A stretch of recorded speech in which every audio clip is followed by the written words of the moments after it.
नमस्कार, मी पंजाब डक शेतकऱ्यासाठी अंदाज सांगणार आहे. तर राज्यातल्या सर्व शेतकऱ्याला सांगू इच्छितो की तुम्ही काय करा, 14 तारखेपर्यंत म्हणजे 14 एप्रिल पर्यंत तुम्ही तुमचं कांदा काढा, झाकून ठेवा.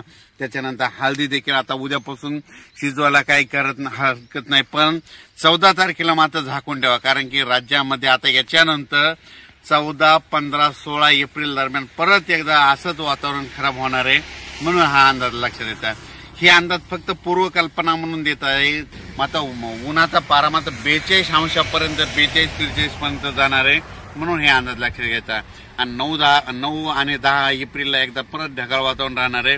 मात्र 14, 15, 16च्या दरम्यान परत एकदा राज्यात वातावरण खराब होणार आहे. म्हणून हा अंदाज लक्षात घ्यायचा. म्हणून हे पूर्वकल्पना म्हणून आज देत आहे. परत अंदाज उद्याचे लगेच देणार आहे. पण शेतकऱ्याला सांगू इच्छितो की उद्यापासून हवामान कोरडं होणार आहे. आता अवकाळी पाऊस काय येणार नाही.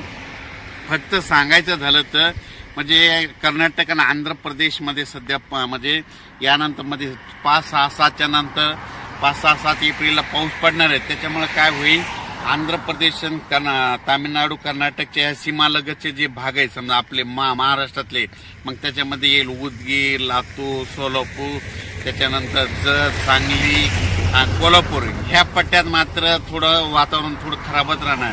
म्हणजे 5-6-7 एप्रिलला ढगाळ देखील राहणार आहे आणि तिकडे कर्नाटकला पाऊस पडणार आहे. त्याच्यामुळे थोडंफार तिकडे कमी जास्त प्रमाणात थोडं पावसाचं वातावरण राहणार आहे.